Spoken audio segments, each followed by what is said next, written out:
All right. So let's talk about the objective tests. So after this, then going through this, we'll take some questions because I know there's always something to clarify that, yeah, what are these? How do they work? And so on and so on. So the objective tests, if you're to remember anything about them, is this particular slide. Number one, they are on demand. What does that mean? It means that this is the Netflix of studying. You choose when you want to write. So if you are saying to me that, but Rendane, I've got spare time over the weekend, I want to study the entire syllabus. If you think that is feasible, you can do that. And after you are done, log into your profile, check for available dates. You can find dates as early as the next week, 2 weeks time, and so on. So they are on demand. You sit for them when you are ready and at any point during the year. So they are not scheduled. They are always running. They are always on demand. So for one, that is the biggest flexibility point.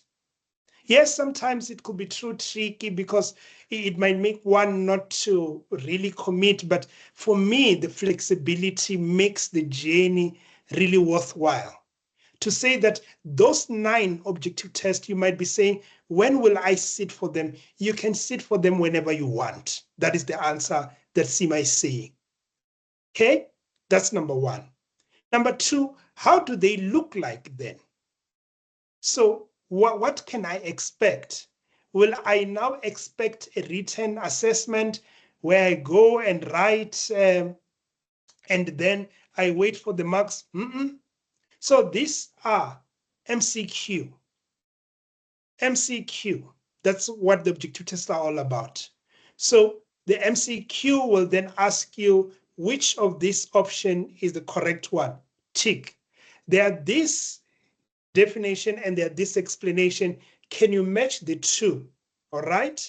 There are these keywords that are missing. Can you fill them up? Can you calculate what is the standard cost in this particular instance?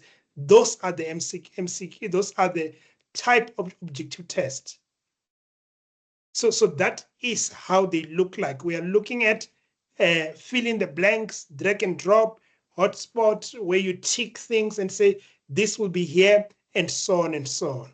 That is the type of objective test that you are preparing for, which it also lightens the load because now sometimes MCQ are nice. Yes, they are tricky. They've been known to be tricky, but the idea with them is that when you're studying, you have at least a picture of what you can expect, and that picture is usually much clearer than a discussion format kind of an assessment. So that's number two. Then you might be asking that, oh, okay, I like this idea of MCQs and objective tests, but how many am I going to be expected to complete?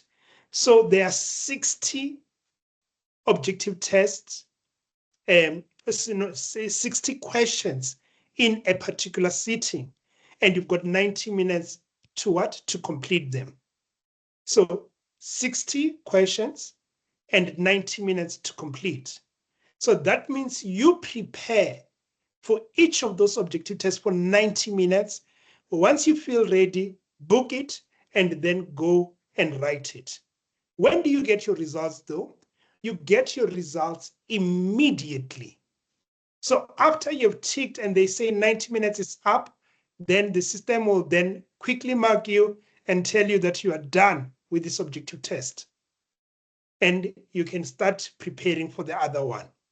If you had already prepared for the other one, you can even line them up and say, this week, I just want to do E2, the next week, F2, the other week, F3, and you can absolutely do that. Or if you want, you can say that I want to just finish E2, and E2, I'm going to give it 3 weeks. I'm going to give it a month.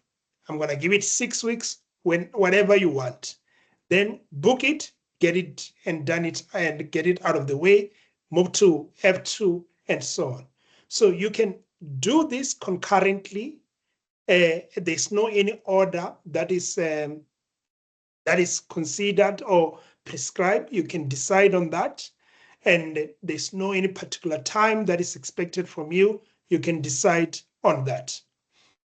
And all of them are electronic. So you do this at Pearson examination centers. When you book online on your profile, they will tell you the centers that are available. You'll check the ones that are closest to you. You'll book and then go for it.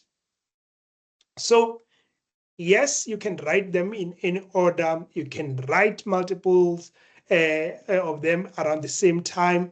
However, one of the things that you are not allowed to do is to book for a case study without having completed them.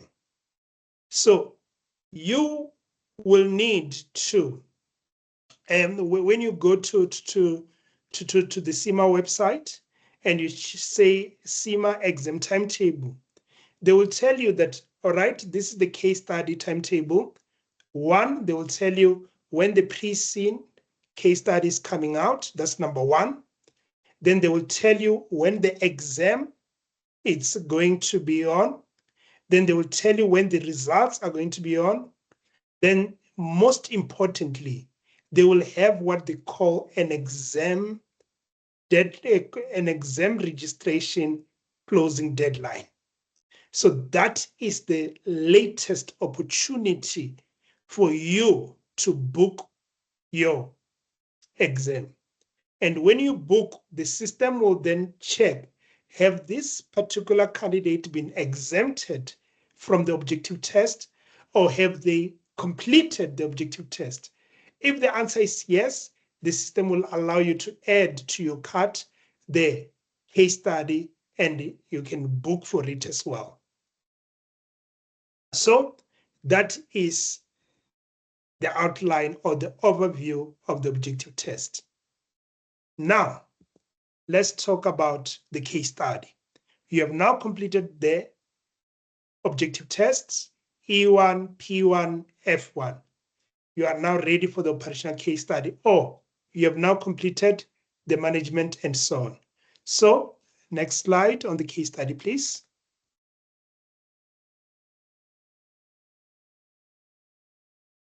So the case study.